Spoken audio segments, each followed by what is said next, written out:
INA Podcast.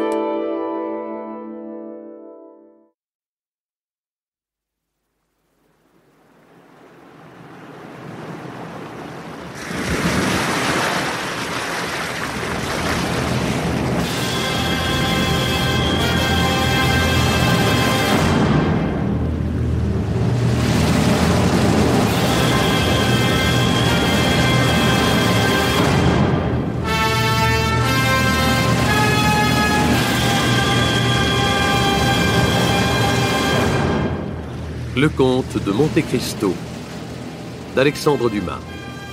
Adaptation Pierre Duprier et Serge Martel. Avec Pierre Santini dans le rôle d'Edmond Dantès. Réalisation Jean-Jacques Vierne.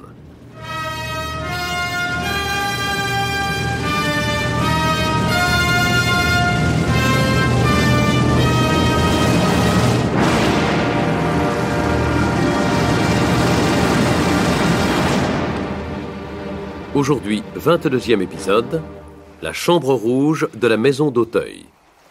En déshéritant sa petite fille, qu'il aime pourtant beaucoup, le vieux Noirtier de Villefort vient de compromettre sérieusement le projet de son fils, procureur du roi, qui avait envisagé d'unir Valentine au baron Franz d'Épinay. Or, ce dernier n'est autre que le fils du général Quesnel, assassiné en 1815 par des bonapartistes, et à cette époque, le vieux Noirtier avait été mêlé très étroitement au retour de l'île d'Elbe de Napoléon Ier. De son côté, Héloïse de Villefort ne tient pas à ce que la fortune de Noirtier échappe à Valentine, pour qui, cependant, elle ne témoigne guère d'affection. Pour sa part, le comte de Monte Cristo s'est rendu à un poste de télégraphe Chappe, proche de Paris, et là, il est parvenu à faire transmettre une fausse nouvelle qui a fait perdre à Danglars près d'1 million de francs. C'est le premier coup porté à la fortune du banquier. Ce Danglars, qui, plus de 20 ans auparavant, a contribué à causer la perte d'Edmond Dantès. Et nous voici maintenant à Auteuil, au soir du samedi 6 juin 1838, dans cette maison de la rue La Fontaine, où quelques invités de marque ont été rassemblés par le comte.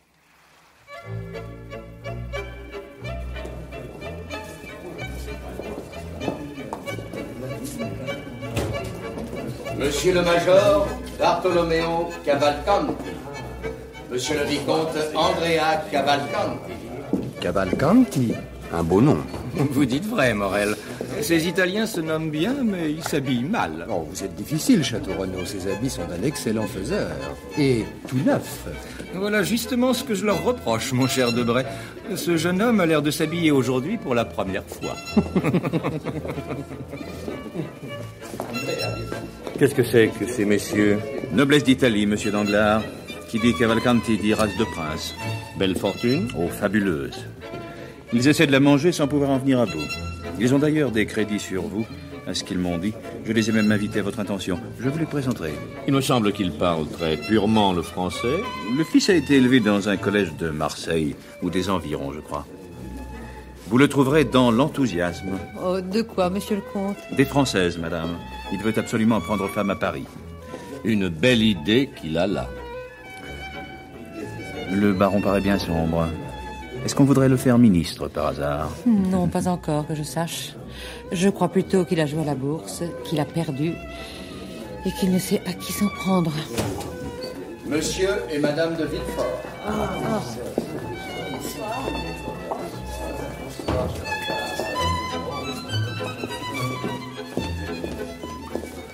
Que voulez-vous, monsieur Bertuccio? Son Excellence ne m'a pas dit le nombre exact de ses convives. Combien de couverts? Comptez vous-même. Tout le monde est-il arrivé, Excellence? Oui.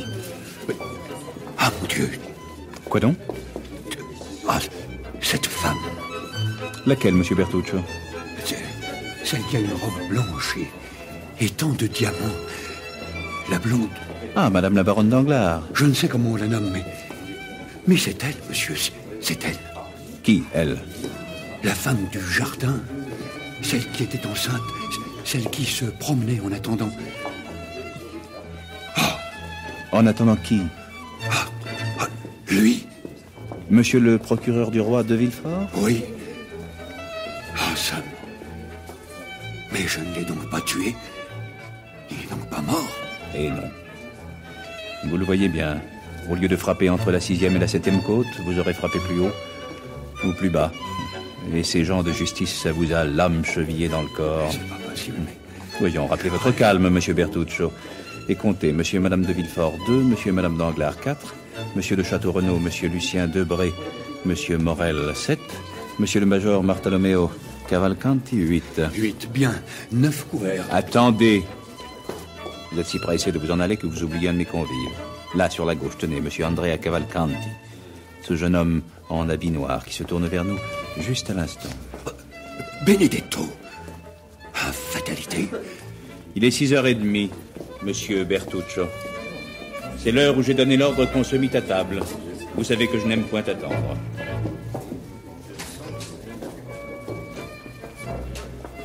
Monsieur le comte est servi.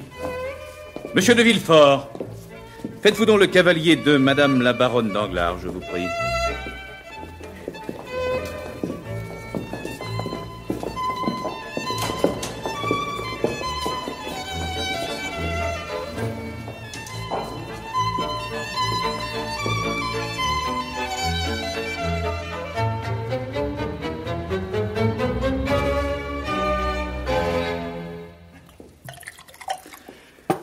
N'est-il pas vrai, comte, que vous n'avez acheté cette maison qu'il y a un peu plus d'une semaine?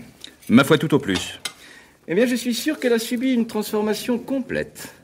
Car si je ne me trompe, il y avait une autre entrée et la cour était pavée et vide.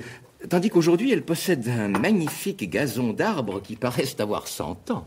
Et que voulez-vous? J'aime la verdure et l'ombre. En quelques jours, c'est un prodige. En effet, d'une vieille maison en faire une neuve, c'est une chose miraculeuse. Car elle était fort vieille, et même fort triste. Je me rappelle avoir été chargé par ma mère de la visiter quand monsieur de Saint-Méran l'a mise en vente. Elle était restée inhabitée pendant plus de 15 ans. En vérité, si elle n'eût point appartenu au beau-père d'un procureur du roi, on eût pu la prendre pour une de ces maisons maudites où quelque grand crime a été commis. C'est bizarre, mais cette même pensée m'est venue la première fois que j'y entrai. Cette maison me parut si lugubre que jamais je ne l'eusse achetée si mon intendant n'eût fait la chose pour moi. Probablement que le drôle avait reçu quelques pourboires du tabellion. Croyez que je ne suis pour rien dans cette corruption. Il y avait surtout une chambre, bien simple en apparence, tendue de damas rouges, qui m'a paru, je ne sais pourquoi, dramatique au possible. Mais vous avez dit le mot, pourquoi? Est-ce qu'il n'y a pas des endroits où il semble qu'on respire naturellement la tristesse? Pourquoi, on n'en sait rien. Tenez, puisque nous avons fini de dîner, il faut que je vous la montre, cette chambre. Puis nous redescendrons au jardin prendre le café. Après le dîner, le spectacle. Avez-vous entendu, Villefort? Oui. Que faisons-nous? Il faut y aller.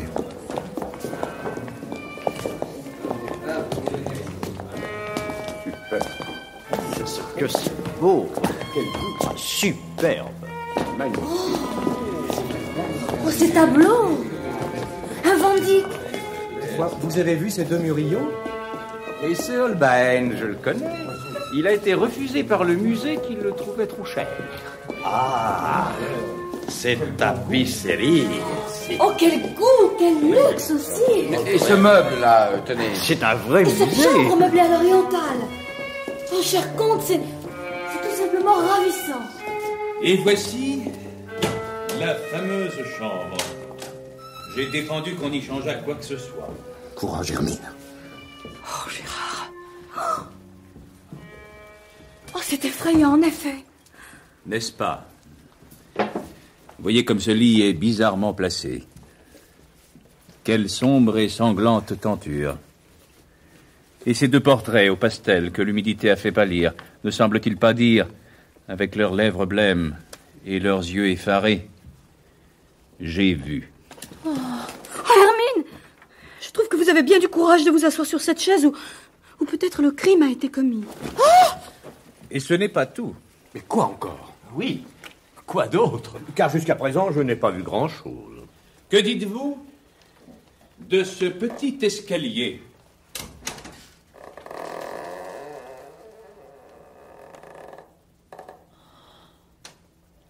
Il est sinistre. Il n'y a pas d'autre mot. Vous figurez-vous un Othello quelconque, descendant pas à pas par une nuit sombre et orageuse cet escalier, avec quelques lugubres fardeaux qu'il a hâte de dérober à la vue des hommes, sinon au regard de Dieu. Mais qu'avez-vous, Madame Danglars? Comme vous pâlissez. Ah, ce qu'elle a!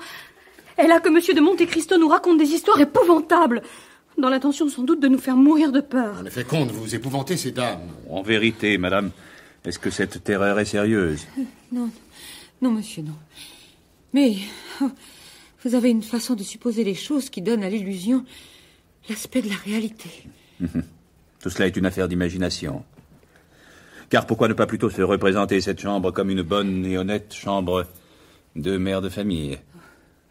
Et cet escalier mystérieux, comme le passage par où, doucement et pour ne pas troubler le sommeil réparateur de l'accouchée, passe le médecin ou le père lui-même, emportant l'enfant qui dort. Madame Danglars se trouve mal. Oh, mon Dieu!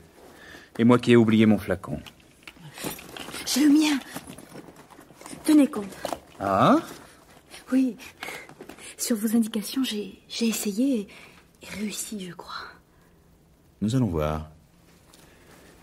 Une seule goutte? Et en effet, Madame Danglars revient à elle. Oh, quel rêve affreux. Je suis vraiment désolé, madame.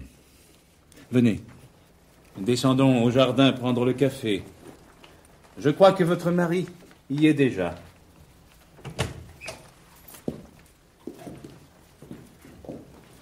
En vérité, madame, est-ce que je vous ai fort effrayé? Non, non. Mais vous savez, les choses nous impressionnent selon la disposition d'esprit où nous nous trouvons. En effet, oui. Et alors, il suffit d'une supposition, d'une chimère... J'ai la conviction qu'un crime a été commis dans cette maison. Prenez garde, nous avons ici un procureur du roi. J'en profiterai pour faire ma déclaration. Et en face de témoins.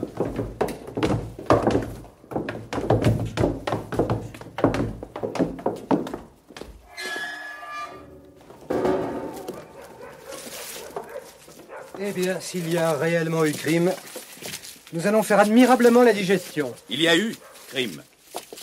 Venez par ici. Venez, mesdames, messieurs, venez, monsieur de Villefort. Pour que la déclaration soit valable, elle doit être faite aux autorités compétentes. Tenez, ici, à cette place même, pour rajeunir ces arbres déjà vieux, j'ai fait creuser et mettre du terreau. Eh bien, les jardiniers, en creusant, ont déterré un coffre, ou plutôt des ferrures de coffre, au milieu desquelles était le squelette d'un enfant nouveau-né. Oh. Ça n'est pas de la fantasmagorie, cela. Un enfant nouveau-né? Regarde, ça doit être bien sérieux. Je ne me trompais donc pas quand je prétendais que les maisons avaient une âme et un visage, comme les hommes, et qu'elles portaient sur leur physionomie un reflet de leurs entrailles. Cette maison était triste parce qu'elle avait des remords. Elle avait des remords parce qu'elle cachait un crime. Qui dit que c'est un crime? Mais comment? Un enfant enterré vivant dans un jardin, ça n'est pas un crime? Comment appelez-vous donc cela, monsieur le procureur du roi? Mais qui dit qu'il a été enterré vivant? Et pourquoi l'enterrer là s'il était mort? Ce jardin n'est pas un cimetière. Mais que fait-on aux infanticides dans ce pays? Oh mon Dieu, on leur coupe le cou. Eh oui, on leur coupe le cou. N'est-ce pas, monsieur de Villefort? Oui. Mais le café, oh, il me semble que nous l'oublions. Il faut que je vous parle, Hermine. Demain, si vous le pouvez. Oui. Où cela? À mon bureau au parquet. C'est encore l'endroit le plus sûr. Oui, j'irai. Demain, monsieur Danglars, j'aurai l'honneur de vous rendre visite pour affaires. Et moi, monsieur le major, je serai heureux de vous recevoir. Puisque vous parlez affaires, baron, vous ne verrez, j'espère, aucun inconvénient à ce que monsieur de Villefort et moi-même raccompagnions madame Danglars. Réellement, elle ne se sent pas très bien. Je vous remercie, madame. Voilà qui me va fort bien, d'autant qu'il faut que je passe à mon bureau.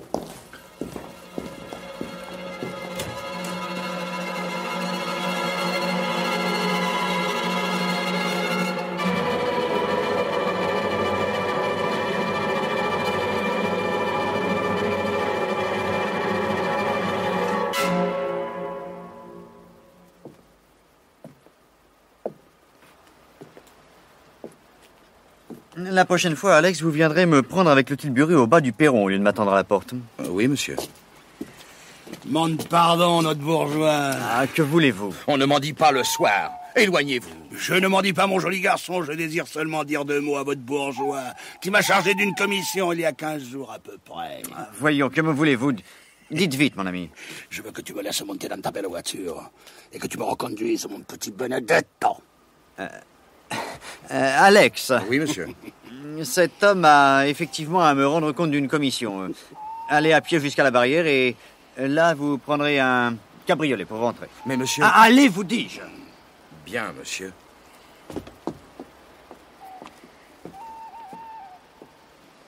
Tu comprends, ce n'est pas pour la gloire de monter dans une belle voiture. Non, c'est seulement parce que je suis fatigué. Et aussi parce que j'ai à causer d'affaires avec toi. C'est bien. Montez.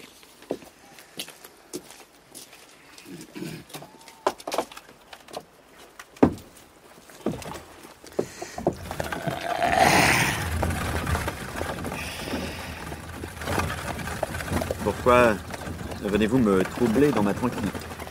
Et toi-même, mon garçon, pourquoi tu te défies de moi? En quoi me suis-je défié de vous? Ah, mais tu le demandes.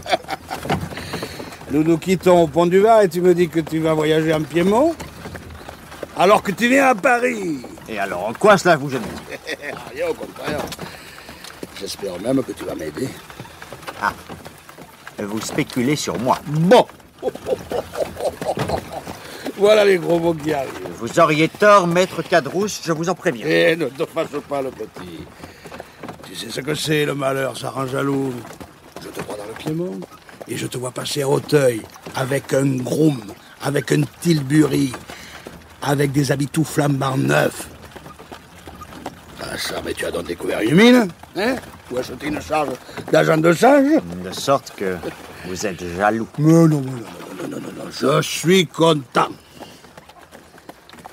Si content que j'ai voulu te faire mes compliments. Mais comme je n'étais pas vêtu régulièrement, j'ai pris mes précautions pour ne pas te compromettre. Belle précaution. Vous m'abordez devant mon domestique. Je t'aborde quand je puis te saisir. Tu es naturellement glissant comme une anguille. Si je t'avais manqué ce soir, je courais le risque de ne pas te rejoindre. Vous voyez bien que je ne me cache pas. Tu es bien heureux. Moi, je me cache. Que vous faut-il? Tu ne me tutoies plus? C'est mal, Benedetto. Mon ancien camarade. Prends garde. Tu vas me rendre exigeant. C'est mal à toi-même, Cadrousse, de me parler comme ça. Entre gens comme nous, la menace est mauvaise. Tout doit se faire à l'amiable. Enfin, est-ce ma faute si la chance qui continue d'être mauvaise pour toi est bonne pour moi? Bonne? Ah, ce n'est donc pas un groupe d'emprunt que nous avons là, et le tilbury est à toi, comme les habits. Ah, ben bon, tant mieux. Comme tu as dû dîner chez ce prince dont tu sors. C'est pas un prince, c'est un comte. Un comte? Il y a un riche, hein? Ouais, non mais t'y fie pas, hein, c'est un monsieur qui a pas l'air commode. Sois tranquille, on n'a pas de projet sur lui. Et on te le laissera pour toi tout seul. Mais il faut me donner quelque chose pour cela. Tu comprends? Bon, que te faut-il? Bon, je crois qu'avec 100 francs par mois, je vivrai. Avec 100 francs? Mal, je vivrai mal. Mais avec 150 francs, je serai fort heureux. Alors voilà, 200. Alors tu te présentes chez le concierge de l'Hôtel des Princes tous les premiers du mois et tu t'en trouveras autant. Voilà encore que tu m'humilies. Tu me mets en rapport avec la balotaille. Non. Je ne veux avoir affaire qu'à toi. Eh bien, soit... demande-moi, et quand je toucherai ma rente, tu toucheras la tienne. Et de même... Alors, je vois que je ne m'étais pas trompé. Tu es un brave garçon, Benedetto. C'est une bénédiction quand le bonheur arrive à des gens comme toi. Voyons. Compte-moi ta chance. Ah, qu'as-tu besoin de savoir ça? Bon, encore de la défiance. J'ai retrouvé mon père. Un vrai père? Eh, dame, tant qu'il perd, hein. Et comment l'appelles-tu, ton père? Le major Cavalcanti. Et moi, je suis le vicomte Andrea Cavalcanti. Et qui t'a fait retrouver ce père-là? Le comte de Monte Cristo. Celui de chez qui tu sors, là? Oui. Et toi, que vas-tu faire, Caderousse? Ah, tu es bien bon de t'occuper de ça. Puisque tu prends intérêt à moi, je puis bien à mon tour prendre quelques informations. Ah, ben c'est juste, eh bien. Je vais louer une chambre dans une maison honnête, me couvrir d'un habit décent, me faire raser tous les jours, et aller lire les journaux au café. Le soir, j'entrerai dans quelques spectacles, avec un chef de claque. J'aurai l'air d'un boulanger retiré. C'est mon rêve.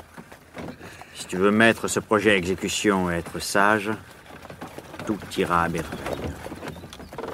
Et toi, que vas-tu devenir? Maire de France? Qui sait? Monsieur le major Cavalcanti, il est peut-être, mais malheureusement, l'hérédité est abolie. Ah, pas de politique, Caderousse.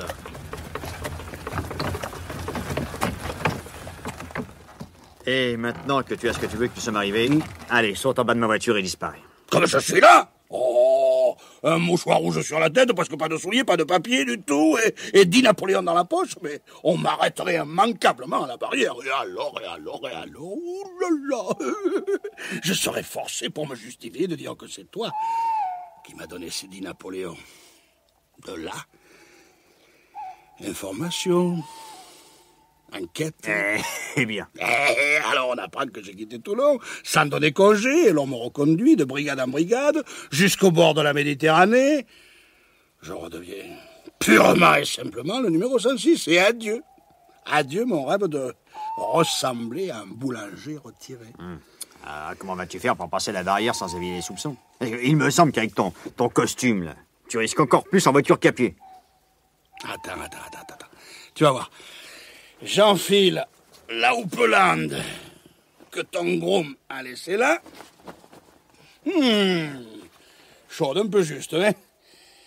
Mais ne soyons pas regardants. Et maintenant, ton chapeau. Ah ben et moi? Le vent t'aura enlevé ton couvre-chef. Allez, marche petit. Fouette cocher.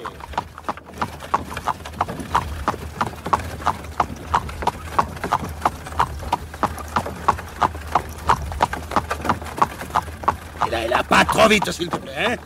Inutile d'attirer l'attention par un train d'enfer. C'est pour le coup que nous nous ferions presser, hein? Et n'oublie pas que toi aussi, tu viens de Toulon. On te connaît là-bas. Numéro 591. Piano piano, Cavalcanti. Voilà qui est mieux.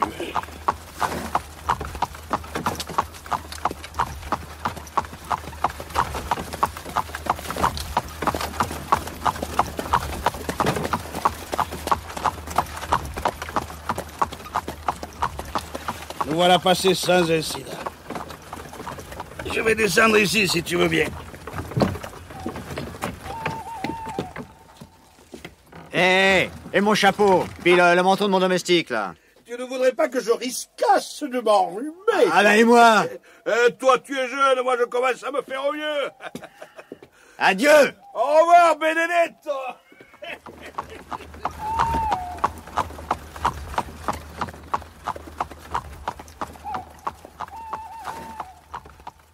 Hélas. On ne peut donc pas être complètement heureux en ce monde.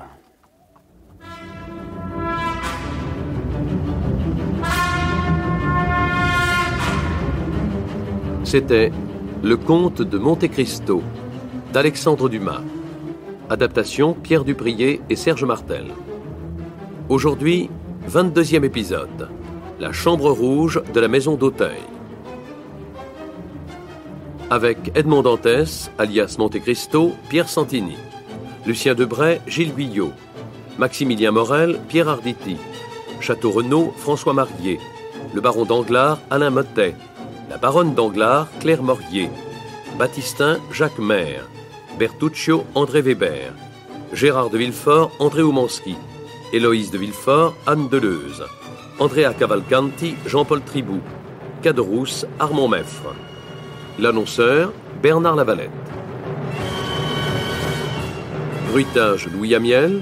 Chef opérateur du son, Marcel Grenier. Collaboration technique, Bernard Delfieux. Régisseur de production, Anna Sibert. Réalisation, Jean-Jacques Vierne.